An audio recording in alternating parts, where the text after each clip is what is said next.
Good afternoon and welcome back, ladies, gents, Pikachus of all ages and Quran readers in every part of the world, the global community of finding out what is in this Quran. Let's understand it, let's learn about Allah. What is Allah's character, what's his personality, what is his intention for us as non-believers, and what is his purpose for writing this book according to himself. So let's get started. Now I will say, which is unusual for me, before we get started, we're getting into the really juicy, meaty stuff, the meat and bones of the Quran and the message of Allah. So it's going to be a little bit more complicated and it might be a little bit more work for you to keep up with me on this one, but it's really vitally important that you do.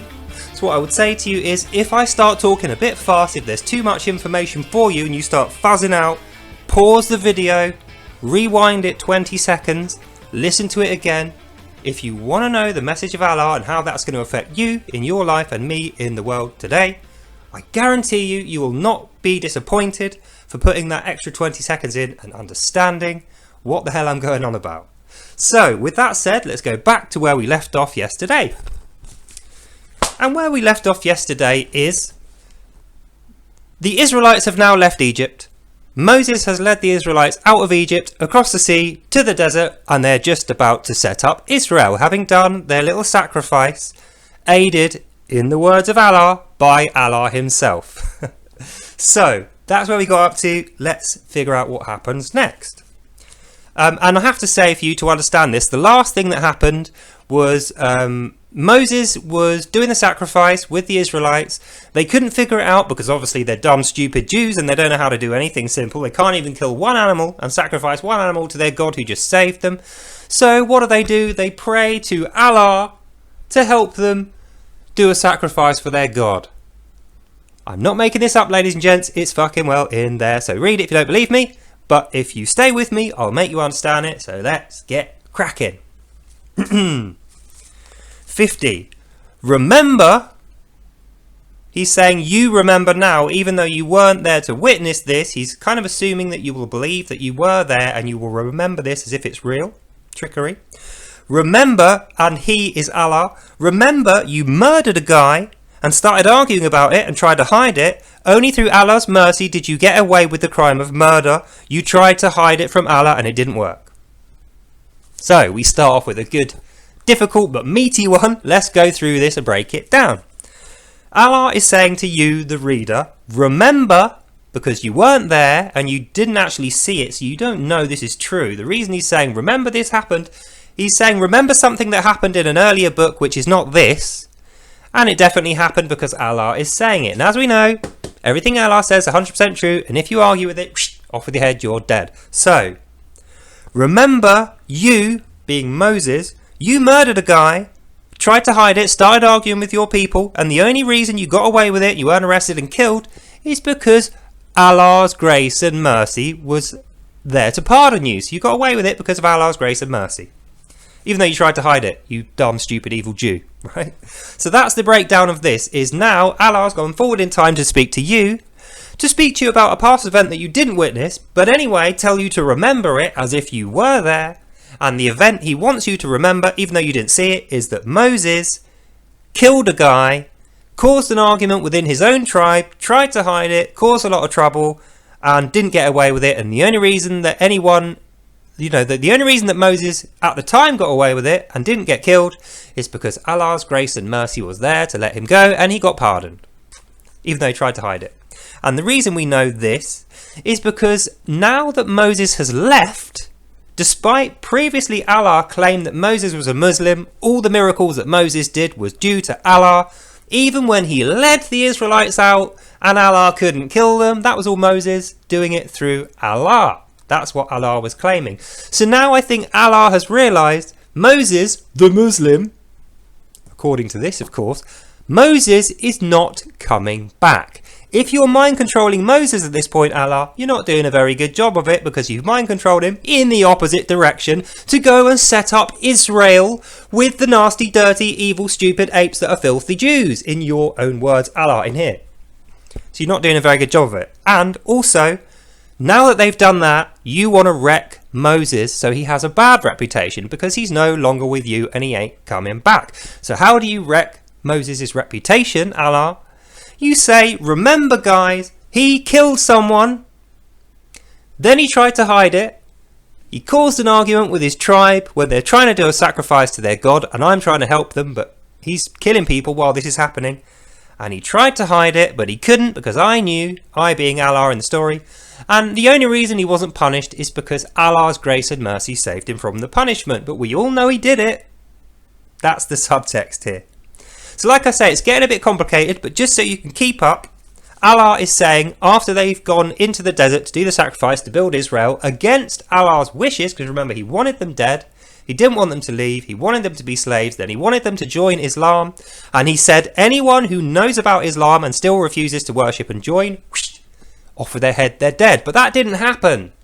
Not only did it not happen, Moses and the Israelites got a good meal, left in full health without drawing a single sword, went across the sea, all the Egyptians died, and now they're going to set up Israel and they're doing a sacrifice to another god. But Allah is claiming that Moses is actually under his control and is doing it because Allah is helping him. So now it's obvious that that isn't the case and Moses ain't coming back. Allah is thinking, well, I'm in trouble here. A lot of the things that I said were definitely going to happen, even at the threat of death, these guys aren't doing it. So I'm going to now have to make them look bad, otherwise I'm going to look bad. And that is why he wants to wreck Moses' reputation by telling you and I in the current day, remember, even though you weren't there, remember Moses killed a guy, started arguing, did all this bad stuff, shade on Moses. He's bad because he's no longer a Muslim. No longer working for Allah, he's bad, don't trust him. Long one, but we needed to do it.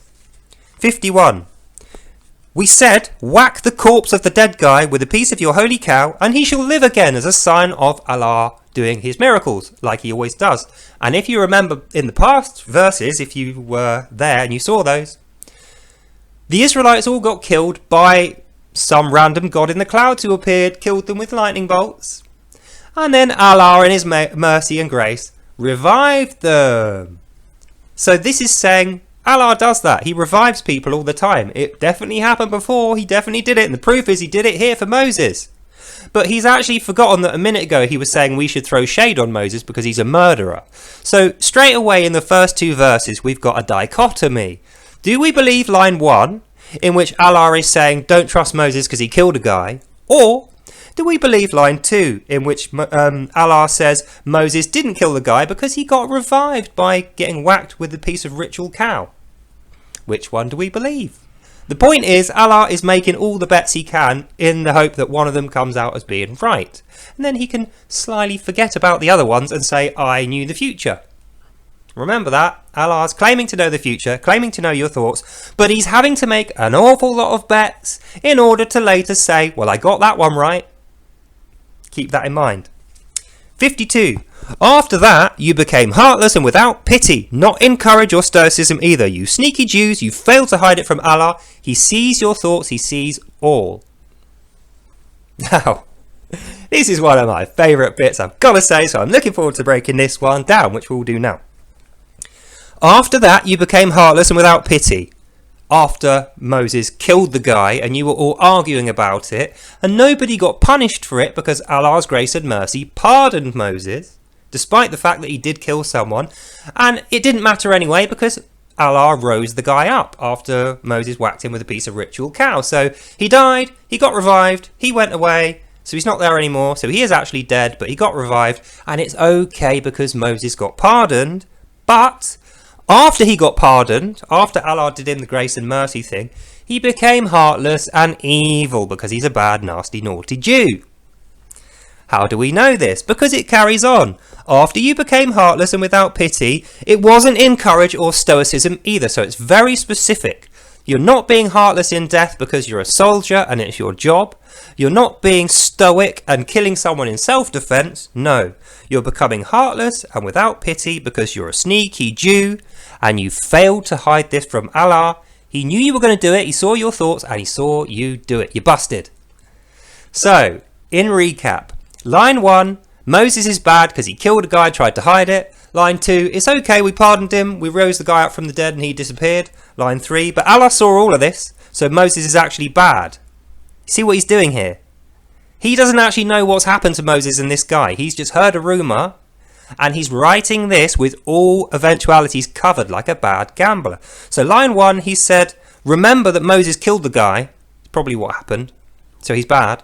Then in line 2, just in case the guy's not dead and he turns up and gets spotted, but then we rose him from the dead. So if he's alive or he's dead, we've covered both eventualities. And then as an afterthought, he's gone, after that he became heartless and bad. So if he kills anyone else, we can't say we pardoned him, because he wouldn't be killing anyone else if God's pardoned him for one. He'd think, oh, I'm going to be devout now. So he's covered all 3 eventualities. Killing him by mistake, killing him on purpose, not killing him at all, and going on to kill further people. All of those things result in Moses being bad, evil, stupid Jew. Allah pardoned him, gave him the miracles, and he still can't do it. And by the way, he still just sacrificed a cow, and we've made that bad by attaching it to a murder that might not have even happened, or might have happened. He doesn't know.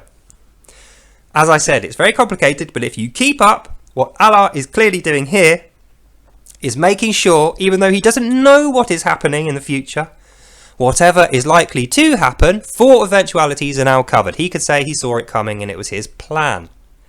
Thusly, he can keep to his earlier lie that he can see the future and he can hear your thoughts as you're thinking them. So he knows all. 53. Anyway, despite seeing all that, just ignore it. Even though these evildoers got away with disobeying Allah despite knowing his commands, you would not. Now this is very interesting. This is almost my favourite bit, but not quite. And the reason is this. Let's break it down. After all that difficult stuff with Moses, killing a guy, then not killing a guy, or maybe he did kill a guy but it was an accident, maybe he killed him on purpose and he might even do it again, or maybe he didn't mean to do it, he did it once and that's it.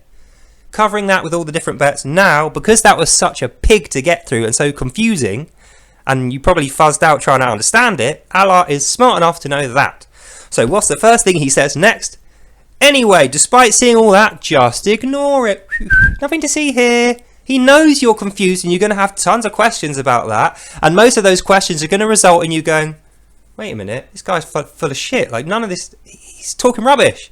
He knows you're going to be thinking that. So the first thing he says is, anyway, despite that, don't look here. Over here. Anyway, despite seeing all that, just ignore it.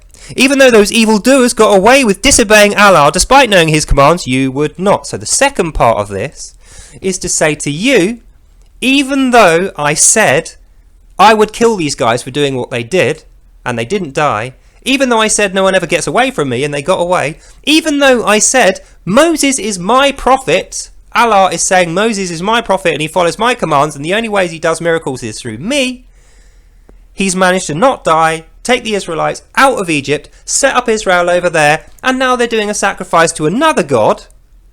How am I going to explain this to the Egyptians without looking like a fucking bullshitter? That is what is happening here. So he says, anyway, despite all that, just ignore it.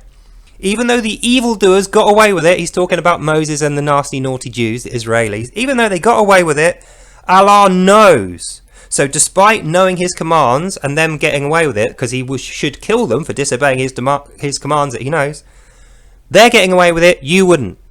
You would not, is the explicit word-for-word end of this verse. 54.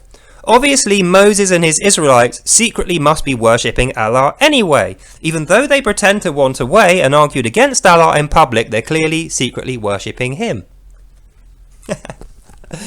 So we're back to the old thing of, I don't believe them, they're secretly, mind controlled by Allah. They're secretly still working for Allah. It's all part of Allah's plan. Because in the beginning he said everyone's mind controlled by Allah. The believers are mind controlled to believe him and he possesses them.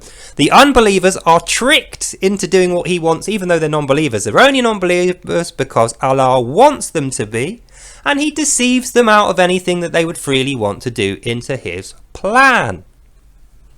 So like I said, he's making it confusing on purpose because he wants you to lose your train of logic, but we're not going to lose our train of logic because we are damn well going to get through this and understand what this Allah guy is really trying to do here. What is he up to?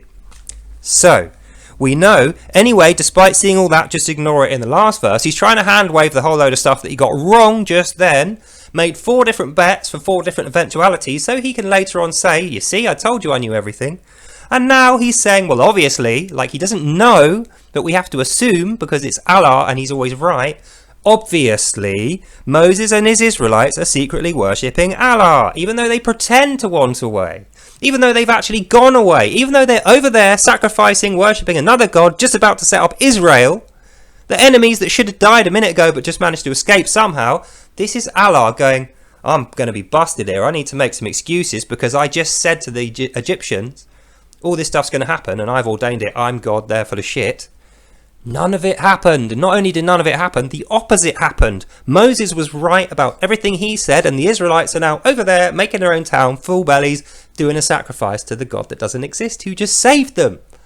So that's why Moses is mentioned here and the Israelites as being obviously secretly worshipping Allah.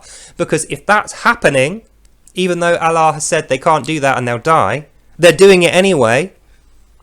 Maybe if they're secretly worshipping Allah, it's because Allah's got a secret plan on the go. Secret agent Allah, and he's got them working for him undercover. So even though openly they are openly against Allah, they've walked off, they didn't die, they're doing miracles, they're surviving in the desert. Not only that, they're doing well. They're building a new town over there, sacrificing and worshipping another god, and they aren't dead. Even though all that's happening, Allah is saying, but it's because me. I sent them over there on a secret mission. I'm secretly mind controlling them. Obviously, they're secretly worshipping me. That's why he's saying this. I'll continue. 55. They don't understand. Allah knows their silent thoughts. Allah knows that they secretly worship only him.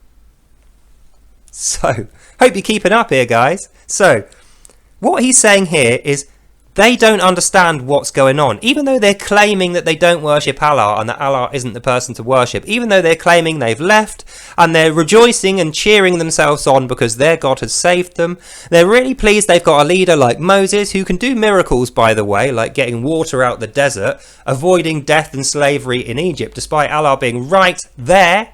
They walked off from Allah without drawing a sword. They're still alive and they're building a town and they're fed and they're watered and they're praising another God openly in view of Allah, who's over there on the other side of the ocean, who can't cross.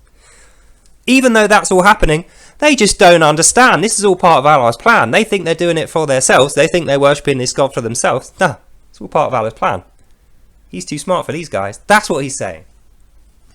And maybe that's why he said, oh yeah, they prayed to me for the sacrifice because I was really setting it up for them. Allah's so clever, you see. He sets up his enemies and then he kills them. And even if they don't die, that's part of his plan too. The many bets. Every eventuality covered. Bad gambling. That's what I think this is. But we'll carry on. 56.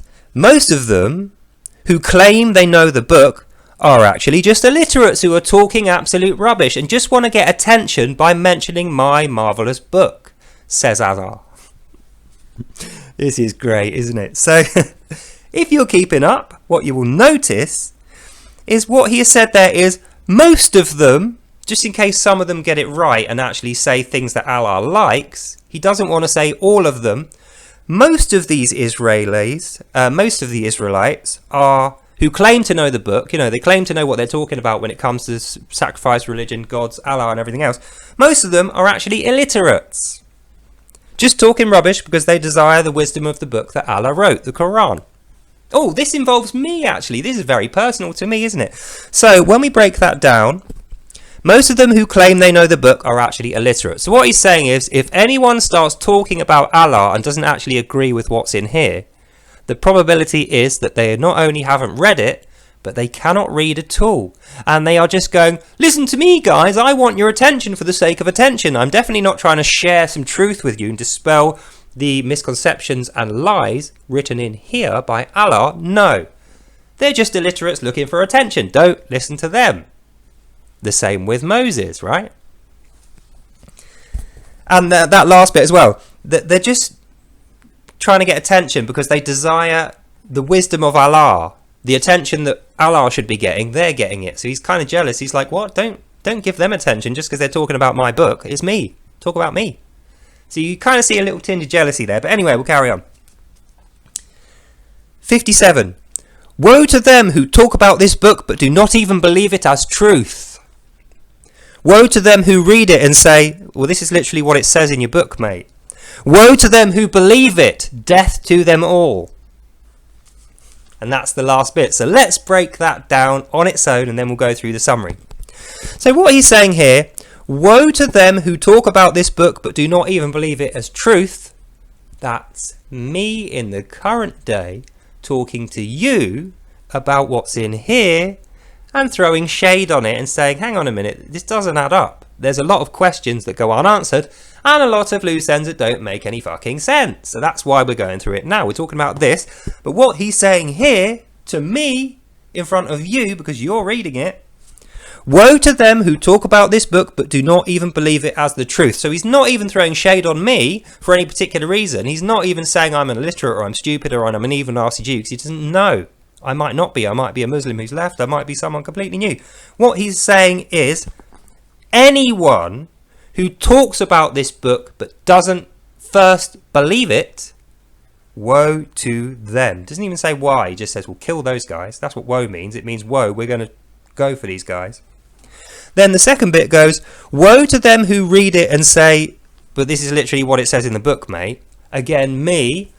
Woe to the people who don't believe it and talk about it, but also woe to the people who talk about it with the book open, like I'm doing, and refer to the actual words and literally quote it without being a believer in order to say, this doesn't make sense. Do you have any evidence? And it refers to the earlier first 10 verses where Allah says you will know these evil, sneaky, unbelieving mischief makers because they will ask you questions like, does this make sense? No, it doesn't. How does this make sense? And do you have any evidence for this, like I'm doing now? So, in conclusion, for line 57, woe to them who talk about the book but don't believe it. You're not allowed to talk about it unless you believe it and you agree with it. Woe to them who read it and say it's literally what it says in there, mate. I've just read it, i.e. me doing a logical breakdown with the actual scripture there. Woe to me for doing that. And the last bit says, woe to those who believe it and any who listen. Woe to them. That's you. You are also on the death list now. Not for any other reason apart from because you're listening to me talk about this and quote it, and we're not both believers. So what he's effectively saying here is, even though I bought this book on Amazon with my own money and it's publicly available and I'm allowed to read it to you, there's no law against that. Even though I bought this book and he made it public, I'm not allowed to talk about it with you because I'm not a Muslim and you're not a Muslim, and secondly because we don't believe that it's true and we're arguing against it. And referring back to the first 10 verses, because I've got those specific questions, remember he preempted those, because I've got the questions, how does this make sense? Let's talk about it. It doesn't make sense. And do you have any evidence? That puts me in the evil, mischievous non-believer category, which means whoosh, I die and you die because you listen to me. So we reach the end of the next 8 passages that we've gone through. So let's summarize what we know about Allah in relation to what we already know. What do we know now because of these 8 passages? We know that now Allah has realized, hang on a minute, I've made a lot of mistakes here up until this point, and now I'm going to have to start explaining away the mistakes I've made and making excuses to the people who think that I'm going to be right, i.e. the Egyptians. I'm going to need to lie to them now because they'll see through my little plan. And I'm going to have to lie about these Israelis because I said I was going to kill them for doing what they're doing. Not only have I not killed them, but they've walked off completely unharmed and they're about to set up Israel. And they continue to do the things more and more and more, and they're going to multiply and become a kingdom. How am I going to explain that when I said I'd kill them and they wouldn't go anywhere? So that's the first thing. Allah is busted. As far as I'm concerned, he's busted himself in the words of this book, as we have seen. And now he is throwing shade on everyone and everybody, including us, because he is preparing to go back to his believers, the Egyptians and other Muslims, and say, these guys are all going to lie about us now. Watch out for those questions they ask, like, is this true? Do you have any evidence? That means they're bad. Kill them. You and I are included in that. And then the final thing is, woe to the people who talk about the book. Woe to the people who talk about the book for questioning purposes, like I am. Woe to the people who listen, you. And that's where we end it. So I think we have nicely concluded and capped off the knowledge that actually Allah is deceitful. He's a great deceiver. He's very good at lying, but he does it so often and over such a large space of time. he started to entwine himself and get tangled in his own lies. Not only that, he has reverted to type once again, like he always does. When all else fails, threaten with violence. And that's what he's doing now. Woe to you, woe to anyone who listens, woe to this, woe to that, woe to everyone who doesn't believe me. And that is Allah, as far as we know. So Allah's not doing very well. The Egyptians are kind of pissed off and confused. Allah's kind of pissed off and confused. The Israelites, however, with Moses, they're over there having a great time, full bellies, loads of water, building a new town, worshipping their God for having a great time. Even though Allah said they'd be dead and none of that stuff would happen. So now he's thrown shade on Moses, thrown shade on the Egyptians and the Israelis, because whoever agrees with him has to be wrong. And he's thrown shade on you and me now in the future, just in case we throw shade on him, which is what we're doing. So that's the end of this video. Hope you enjoyed that. Next time, tomorrow, we're going to go through the next 8 passages and see exactly what Allah is up to and uncover more of his deceitful lies and prove, as we have done, that he talks absolute nonsense. So that's the end of this video. God bless. Hope you enjoyed it, and I'll see you in the next one. Bye now.